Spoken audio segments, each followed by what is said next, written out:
I am Evelyn Carter, 29 years old. 6 months ago, I lost my house, and when I asked my parents for help, they said something to me that I will never forget for the rest of my life. That night, my apartment burned down. I lost 7 years of memories in a matter of hours. When I called my parents, desperate and broken, my stepfather said 5 words I'll never forget. Not our problem. Be more careful. But that wasn't the worst part. The worst part came a week later when the insurance company told me my parents had been listed as the sole beneficiaries on my policy, a policy I never signed. And 3 days after that, a fire investigator asked me one simple question that changed everything. Who had access to your apartment last week? I knew the answer. My mother had visited, for the first time in 2 years. Before I continue, please like and subscribe, but only if this story truly resonates with you. And tell me in the comments, where are you watching from tonight and what time is it there? Now, let me take you back to the night everything changed. February 12th, 3:17 in the morning. The smoke alarm screamed at 3:17 a.m. I jerked awake to darkness so thick I could taste it. Acrid, chemical, wrong. My lungs burned before my brain caught up. Fire. I didn't think. Couldn't think. My hand found my phone on the nightstand, and I ran. Barefoot, pajamas, nothing else. The hallway was a tunnel of black smoke lit orange from somewhere below. I hit the stairwell door so hard my shoulder would bruise for weeks.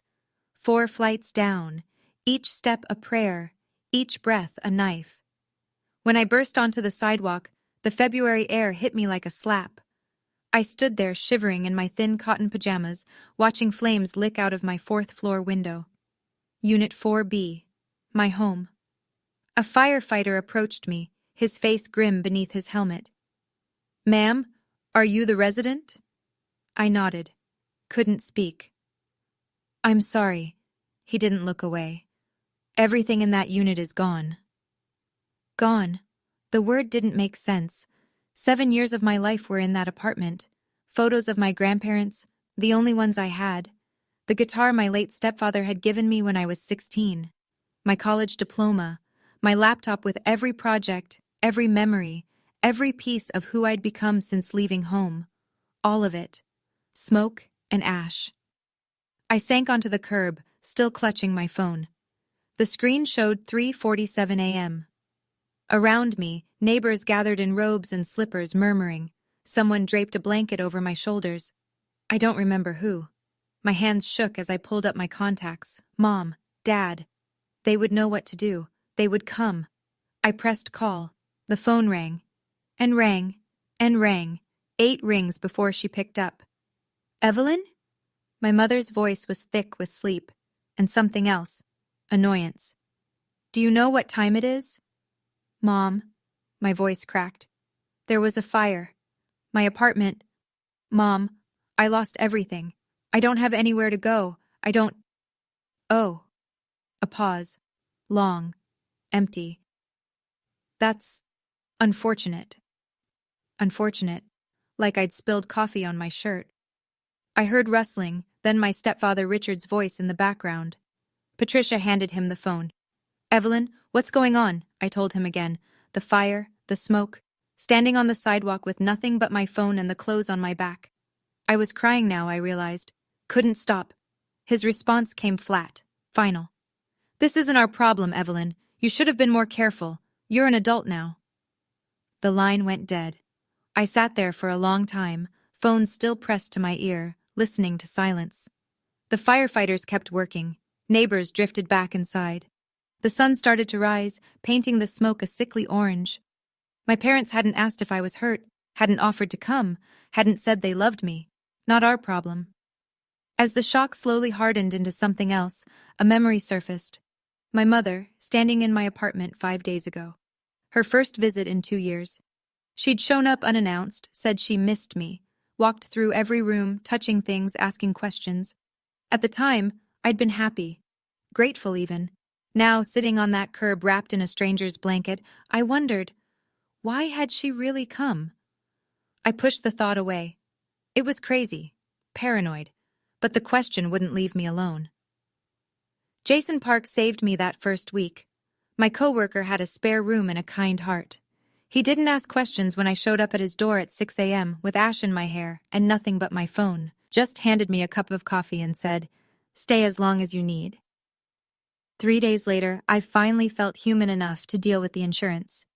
I called my renter's insurance company, expecting the usual bureaucracy, claim forms, waiting periods.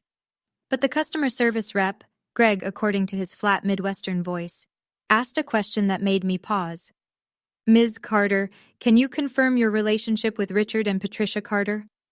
I blinked at my borrowed laptop screen. "They're my parents, my mother and stepfather. Why?" Silence. Too long. "Ms. Carter, I think you need to come to our office. There's something you should see." "Can't you just tell me over the phone?" "I really think—" He cleared his throat. "It would be better in person." I made an appointment for the next morning. After I hung up, I sat staring at the wall for a long time. Jason found me like that when he got home from work. "Evelyn, you okay?" "The insurance company wants me to come in, something about my parents." "Your parents? What do they have to do with your insurance?" "I don't know." I met his eyes. "But the guy mentioned something about a beneficiary designation form dated 6 months ago." Jason frowned. "Beneficiary? On renter's insurance? That's weird." "Yeah." I hugged my knees to my chest. "That's what I thought too." That night, I barely slept. Something was wrong. I could feel it. I just didn't know how wrong. The insurance office smelled like stale coffee and bad news. Greg was younger than he'd sounded, maybe 30, with apologetic eyes behind wire-rimmed glasses. He led me to a small conference room and closed the door. "Ms. Carter, I want to start by saying I'm very sorry about your loss." "Thank you, but you didn't bring me here for condolences." He sighed, slid a folder across the table. I opened it. My policy. Standard stuff. My name as the insured, coverage amounts, effective dates. Then I turned to the last page. Beneficiary designation, Richard Carter, Patricia Carter, 100%. The room tilted. "This is a mistake," I heard myself say. "I never signed this. I would never—" "Ms. Carter." Greg pointed to the bottom of the page. "That's your signature." I looked. It did look like my signature. The same loops, the same slant. But I knew. I had never held this pen. Never seen this document. "This form was submitted 6 months ago," Greg continued quietly. "The original policy had you listed as your own beneficiary, as is standard. Someone changed it." 6 months ago. "And the payout amount?" $150,000. He paused. "Ms. Carter, there's something else. A fire investigator called us this morning. He's been asking about this policy." My hands were shaking. I pressed them flat against the table. Why would a fire investigator care about my insurance beneficiaries? Greg held my gaze. "I think you know why." I did know. The answer was sitting in my chest like a stone, but I couldn't say it out loud, not yet.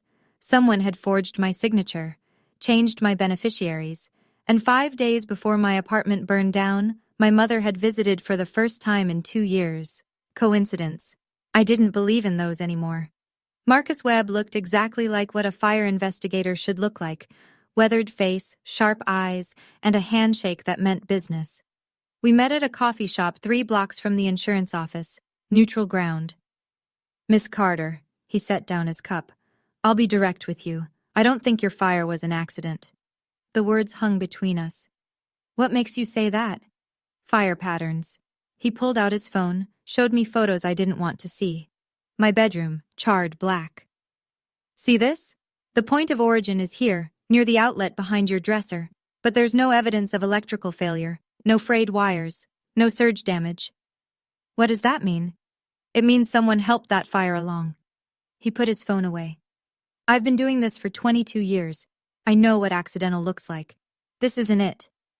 I wrapped my hands around my coffee cup, needing the warmth. "So what happens now?" "Now I ask questions." His eyes met mine. "Who had access to your apartment in the week before the fire?" My heart stopped, then started again, too fast. "I had a visitor, 5 days before." "Who?" I made myself say it. "My mother." Marcus didn't react. just nodded slowly, like a puzzle piece clicking into place. I checked the building's entry logs. Electronic locks, they keep records. Only 2 people accessed your unit that week. You. And a woman matching your mother's description. I couldn't speak. Miss Carter, I'm not accusing anyone of anything. Yet. He leaned forward. But I need you to understand, this investigation is active. If there's anything else you know, anything at all, now's the time. I thought about the insurance form, the forged signature, the $150,000. There might be, I said. Something else. That night, I called my mother. I kept my voice light, casual, nothing wrong here. Mom, I just wanted to thank you for visiting last week. It meant a lot. A pause. When she spoke, her tone was careful. Oh, yes, I missed you, sweetie. It had been too long. It really had. I picked at a thread on Jason's couch. Hey, quick question. Did you notice anything weird in my apartment? Anything off? The fire investigator keeps asking. Fire investigator? Her voice sharpened. Why would they investigate? Apparently, they think it might not be an accident. Silence. I counted the seconds. 1, 2, 3, 4. Evelyn. Her tone had changed completely now. Cold. Controlled. Don't talk to those investigators without a lawyer. They twist your words. Why would I need a lawyer, Mom? I'm the victim here. I'm just trying to protect you. From what? Another long pause. In the background, I heard Richard's voice, muffled, asking something. I have to go, Patricia said abruptly. Your father needs me. Stepfather. What? Richard is my stepfather, not my father. The line went dead. I stared at my phone. My hands weren't shaking anymore. That surprised me. Something had shifted in the last few days. The grief was still there. For my apartment, my things, the life I'd built. But underneath it, something harder was forming. Clarity. Her advice hadn't been about protecting me. It was about protecting herself. I texted Marcus Webb. We need to talk. I have more information. His reply came in seconds. Tomorrow. 9 a.m. Same place. I didn't sleep that night either. But this time, it wasn't fear keeping me awake. It was the beginning of a plan. The call started the next morning. Aunt Margaret was first. My mother's younger sister. The one who always sent birthday cards, always remembered. Honey. Her voice dripped with concern. Your mom called me last night. She's so worried about you. Worried about what? Well? A delicate pause. She said you've been saying some strange things. About the fire. About her. I sat up straighter. I haven't told anyone anything. Evelyn, sweetheart, it's okay to struggle. What you went through, losing everything like that, anyone would have trouble coping. My stomach turned cold. What exactly did she tell you? Just that you're under a lot of stress. Maybe having some kind of breakdown. Margaret's voice softened. She's worried you might say things you don't mean. Crazy things. Crazy. There it was. I'm not crazy, Aunt Margaret. No one's saying you are, honey. We're just... Did she email the whole family? Or just call? Silence. That was answer enough. Get some rest, sweetheart, Margaret said finally. We're all praying for you. She hung up before I could respond. I immediately checked my email. Nothing from family. But there was one from HR at my company, marked urgent. The timestamp showed it had arrived 2 days ago. I'd been so focused on the insurance nightmare that I'd missed it entirely. My blood ran cold as I read it. We received an anonymous call expressing concern about your mental state following recent personal trauma. While we support all employees through difficult times, we need to schedule a meeting to discuss your current fitness for work. I read it twice, 3 times. She wasn't just trying to steal my money, she was trying to steal my credibility, my job, my life. Before I could even speak, she was making sure no one would believe me. The anger that rose in my chest was unlike anything I'd ever felt. Cold, clear, deadly calm. Game on, Mom. Marcus Webb raised an eyebrow when I told him about the HR email. That's a bold move, he said. Discrediting you before you can talk. It means she's scared. It means she's strategic. He tapped his pen against his notebook. We need something concrete, something she can't explain away. That's when I remembered. The building, I said slowly. They installed new security cameras 2 months ago, in all the hallways. Marcus was already pulling out his phone. What's your building manager's name? 20 minutes later, we were sitting in Mr. Henderson's cramped office, watching footage on a small monitor. Here, Henderson pointed at the screen. February 7th. That's the day you mentioned. I watched my mother walk down the 4th-floor hallway. She carried a large black bag, the kind you'd use for a gym or an overnight trip. She glanced around before entering my apartment. The timestamp read 2:07 p.m. Henderson fast-forwarded. My mother emerged at 5:12 p.m. 3 hours. She'd told me she only stopped by for 30 minutes. But that wasn't the worst part. Wait, I leaned forward. Where's the bag? We watched again. She walked in carrying the bag. She walked out empty-handed. Can you check the other cameras? Marcus asked. Stairwells? Parking garage? Henderson nodded and started clicking. We found it on the service entrance camera. Patricia, walking to her car at 5:15 p.m. No bag. She hadn't taken it out that way either.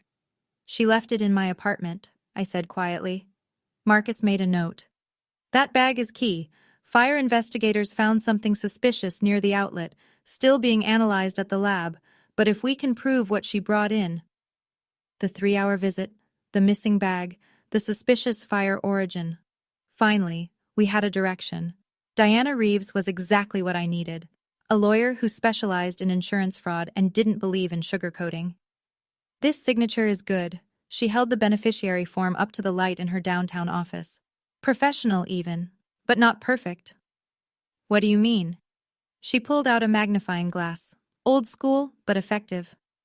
See these points here? And here? She traced invisible lines on the paper. Hesitation marks.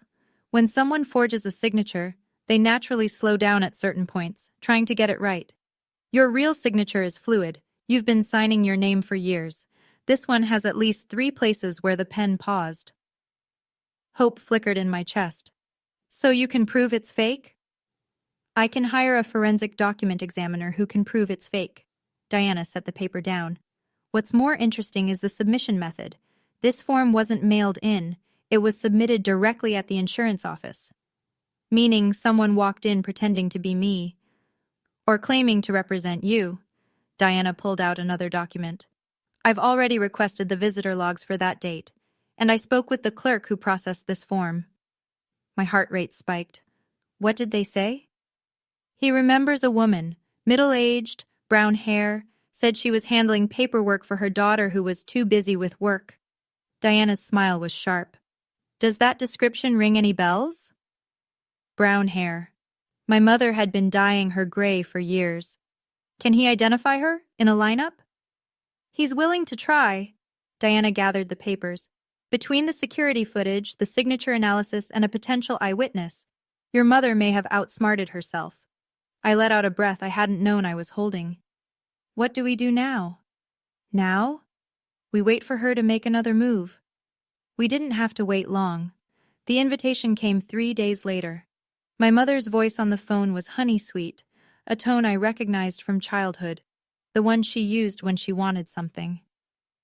Evelyn, honey, the family's been so worried about you. I'm hosting a little gathering this Sunday. Nothing fancy, just people who love you, coming together to show support after everything you've been through.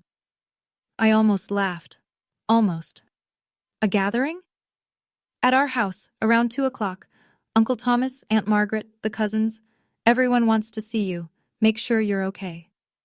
Make sure I'm the crazy one, she meant. Make sure everyone sees poor, unstable Evelyn before she can say anything damaging.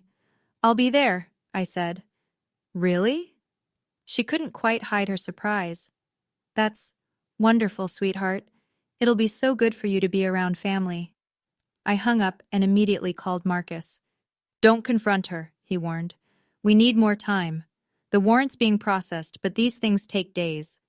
I won't confront her, but I need to be there when the truth comes out. He was silent for a moment. Fine, but be careful, and I'll be there within 30 minutes of your signal. Next, I called Diana. How's the witness identification coming? Done. I could hear the satisfaction in her voice. He picked your mother out of a 6-photo lineup. No hesitation. Finally, I texted Jason. Remember that favor I mentioned? About cloud backups and subpoenas? His reply was immediate. Already on it. Legal process takes time, but I found something interesting. Call me. I looked at my phone. 3 allies, a witness, video footage, and a family gathering where my mother planned to prove I was crazy. She thought she was setting a trap. She didn't know she was walking into one. My parents' house looked exactly as I remembered. White siding, manicured lawn, American flag by the door. The picture of suburban respectability. I parked on the street and sat in my borrowed car for a long moment, steadying my breath. 15 people. That's how many cars lined the driveway. 15 witnesses to whatever my mother had planned. The door opened before I could knock. Patricia stood there in her Sunday best, cream blouse, pearl earrings, concerned maternal expression perfectly in place. Evelyn! She pulled me into a hug, holding on too long, too tight. Her voice carried for the audience behind her. My poor baby, I've been so worried about you. Over her shoulder, I saw them. Aunt Margaret, Uncle Thomas, cousins Brian and Michelle. Faces I'd known my whole life, all watching me with the same expression. Pity. Careful, calibrated pity. She'd done her work well. Come in, come in. Patricia kept an arm around me, guiding me into the living room like I might break. Everyone's here for you. The room fell quiet as we entered. I scanned the faces. Richard stood in the corner by the fireplace, avoiding my eyes, phone clutched in his hand. Aunt Margaret approached first. Honey, she took my hands in hers. Your mom's told us what you've been going through. It's okay to not be okay. The stress of losing everything like that, Cousin Brian added from the couch. Anyone would struggle. Maybe talking to someone would help, Michelle suggested gently. A professional? I looked around the room at my family, people who'd known me since birth, and saw not a single person who believed I might be telling the truth. Not yet, but that was about to change. Patricia waited until everyone had drinks in hand. Then she cleared her throat. I want to thank you all for coming. Her voice trembled, perfectly rehearsed. As you know, Evelyn's been through something terrible, and in times like these, family needs to come together. Murmurs of agreement rippled through the room. But I also need to address... She paused, dabbed at her eyes with a tissue. The elephant in the room. I stayed perfectly still. My daughter has been saying some very troubling things lately. Patricia's gaze swept the room, landing briefly on each sympathetic face. About me, about her father, about the fire. Richard flinched at the word father. He still wouldn't look at me. She thinks we... Patricia's voice broke. Oscar-worthy. She thinks we had something to do with what happened to her apartment, her own parents. Gasps, shocked whispers. Patricia, no, Aunt Margaret breathed. I know she's hurting. Tears now, rolling down her cheeks. I know she lost everything. But to accuse us of something so horrible... Richard stepped forward, placed a hand on her shoulder. His voice was flat. Our daughter is clearly not well. We love her, but we can't enable these delusions. The room's attention shifted to me, waiting for the denial, the breakdown, the proof that poor Evelyn had finally snapped. I said nothing. My hands stayed relaxed at my sides, my expression neutral. Let them watch. Let them remember this moment. My silence, her performance. My phone buzzed in my pocket. A text from Marcus. Got the full footage. You need to see this. Now. I stood. Excuse me, I said calmly. I need some air. And I walked out the front door, leaving my mother mid-performance, her audience waiting for an act that wasn't coming. Not yet. Okay, I need to pause here for just a second. If my mother's performance is making your blood boil as much as mine was in that moment, drop a comment with the word busted. Because what happens next? Let's just say she really should have checked whether her daughter's building had security cameras before visiting. Like and subscribe if you want to see how this ends. Trust me, you do. Now back to the story. Marcus was parked 2 houses down. I slid into the passenger seat, heart pounding. What did you find? He handed me his phone. Full footage from all angles, watch. I watched my mother on the small screen. The hallway camera captured her walking in with the large black bag at 2:07 p.m., walking out at 5:12 p.m. with nothing.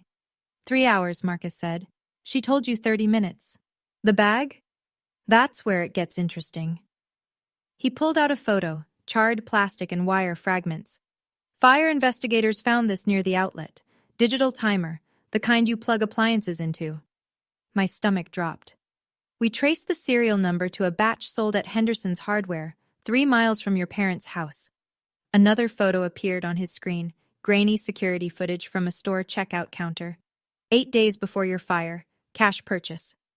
The woman in the footage had brown hair, familiar posture, a purse I recognized. Is that? We'll need official identification. But yeah. Marcus met my eyes. That's her. I looked back at my parents' house. Through the living room window, I could see shapes moving. My family, probably still discussing how sad it was that Evelyn had lost her mind. My phone buzzed. Diana. The witness identification came through, she said without preamble. Photo lineup. He picked Patricia, no hesitation, said he remembered her perfume. Channel number 5, said his mother used to wear it. I almost smiled. My mother's one consistent vanity. Marcus? I turned to him. How long until you can make an arrest? I submitted the warrant application 2 days ago, right after the witness ID came through. Judge Morrison signed it this morning. He checked his watch. I've got 2 officers meeting me here in 30 minutes. He studied my face. What are you planning? I'm going back inside. Evelyn. I won't confront her, but when you come through that door, I want my family to see the truth, all of it, at once. He hesitated, then nodded. 30 minutes. Then we end this. I sat in Marcus's car for another moment, gathering myself. The evidence was solid now. Video footage, witness identification, timer device remnants, a forged signature. My mother had been careful, but not careful enough. One more thing. I looked at Marcus. The messages. From her phone. Jason had explained it to me the day before. Cloud backups, text messages that users thought they'd deleted, still sitting on servers accessible with a proper subpoena. The legal request went through this morning, Marcus confirmed. Patricia's carrier is cooperating. We should have her message history within 48 hours. But I already knew what we'd find. She hadn't done this alone. Richard knew. Maybe helped. And somewhere in those deleted texts was proof. Go. Marcus checked his watch. I'll be there at 2:45. Just stay calm. Let the evidence speak. I nodded and opened the car door, then paused. Marcus? Why are you helping me so much? This is more than just standard investigation. He was quiet for a moment. My sister, 15 years ago. Abusive ex-husband burned down her house while she was at work. Insurance company tried to deny her claim, said it was suspicious. His jaw tightened. She spent 3 years fighting to prove she didn't do it herself.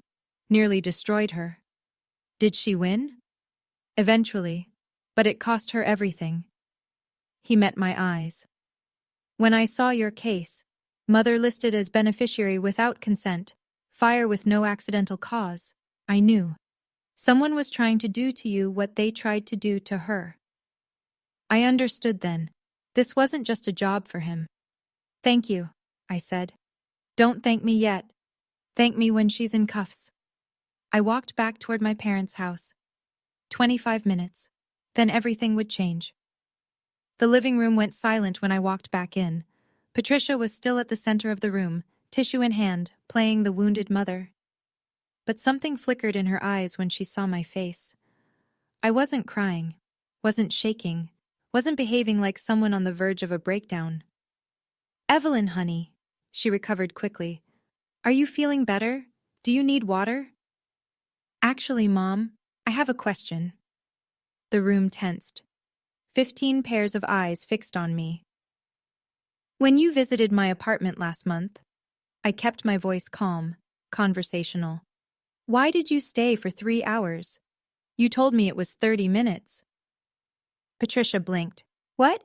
I don't remember exactly how long. The building has cameras, Mom. I pulled out my phone. I have the footage. Her face changed. Just for a second, a flicker of something cold beneath the maternal mask. Richard straightened. Evelyn, that's enough. You're embarrassing yourself. And the bag you brought? I continued, ignoring him. The large black one? Where did it go? Because you walked in with it. But you walked out empty-handed. I don't know what you're talking about. The fire investigators do. The room was utterly still now. Aunt Margaret's mouth hung open. Cousin Brian had set down his drink. Even Richard had stopped pretending to check his phone. Evelyn, Patricia's voice had lost its honey, pure steel now. I don't know what lies these investigators have been feeding you, but... Her phone rang. Richard's phone rang at the same moment. They looked at each other. Something passed between them. Fear, I realized. Real fear. Richard glanced at his screen. His face went white. Patricia. His voice cracked. It's the police. The doorbell rang. Uncle Thomas was closest to the door. He opened it without thinking, still processing what was happening. Marcus Webb stepped inside, badge visible on his belt. 2 uniformed officers flanked him. Patricia Carter? My mother didn't move. For the first time in my life, I saw her completely still, frozen, like an animal caught in headlights. I'm fire investigator Marcus Webb. He crossed the room in 4 steps. You're under arrest for arson in the 2nd degree and insurance fraud. This is ridiculous, Patricia finally found her voice. It came out shrill, nothing like her usual composure. Evelyn set me up. She's been planning this. She's sick. Ma'am, you have the right to remain silent. Marcus took her arm, not roughly, but firmly. Anything you say can and will be used against you in a court of law. Don't believe her. Patricia twisted toward the family, mascara starting to run. She's unstable. She's been making things up since the fire. You have the right to an attorney. If you cannot afford one, one will be provided for you. The handcuffs clicked into place. The sound echoed in the silent room. Richard tried to step toward his wife, but the 2nd officer blocked him. Mr. Carter, we have questions for you as well. Please come with us. I wasn't... Richard's face crumpled. It was her idea. All of it. Richard? Patricia's scream was raw. Shut up! But it was too late. The family had heard. Aunt Margaret sank into a chair, hand over her mouth. Cousin Brian looked like he might be sick. Uncle Thomas just stood there, shaking his head slowly. I watched them lead my mother out the door. She didn't look back at me. She didn't have to. We both knew how this ended. For a long moment after the police cars pulled away, no one spoke. The living room felt different now, smaller. The carefully arranged furniture, the family photos on the mantel, the fresh flowers Patricia had set out, all of it looked like a stage set after the play had ended. Aunt Margaret was the first to move. She rose from her chair and walked toward me, tears streaming down her face. Evelyn, her voice broke. I'm so sorry. I should have listened to you. I should have... You didn't know. I should have asked. She took my hands in hers. You're my niece, and I believed her. I always believed her. Cousin Brian approached next. I can't believe that she would... He couldn't finish the sentence. She did. I said it simply. No anger, just fact. One by one they came to me. Uncle Thomas, Michelle, the others. Apologies. Shock. Disbelief. Some couldn't look me in the eye. Some couldn't stop looking, as if seeing me for the first time. Whatever you need, Uncle Thomas said. His voice was gruff, but his eyes were wet. Legal fees, a place to stay, the family will help. The real family. I thought about that word, family, what it meant, what it should mean. Thank you, I said. But I need some time to figure out who my real family is. No one argued. I walked out the front door into the February sunlight. The cold air felt clean after the suffocating warmth inside. My phone buzzed. Diana. She's being processed now. Bail hearing tomorrow. Richard's talking. He's trying to make a deal. I looked up at the sky. Clear blue. Endless. Good, I said. Let him talk. 2 days later, I sat across from Diana in her office, a stack of documents between us. The case is solid, she said. Video evidence placing Patricia at the scene. Witness identification on the forged signature. timer device remnants matching a purchase near their home, and now she slid a paper across the desk. Richard's statement. I read it. The words blurred together at first, then sharpened. Patricia came up with the plan after we fell behind on payments, the gambling debts. That was my fault.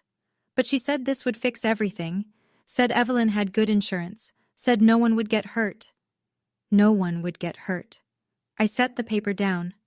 What's the damage? For Patricia? Arson in the second degree.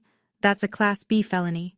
Plus insurance fraud, forgery, conspiracy. She's looking at 8 to 12 years. With a plea deal, probably 6. And Richard?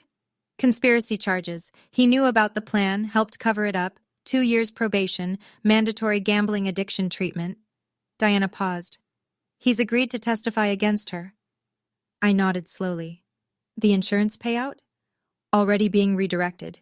You're the rightful beneficiary. Always were. The company's cooperating fully.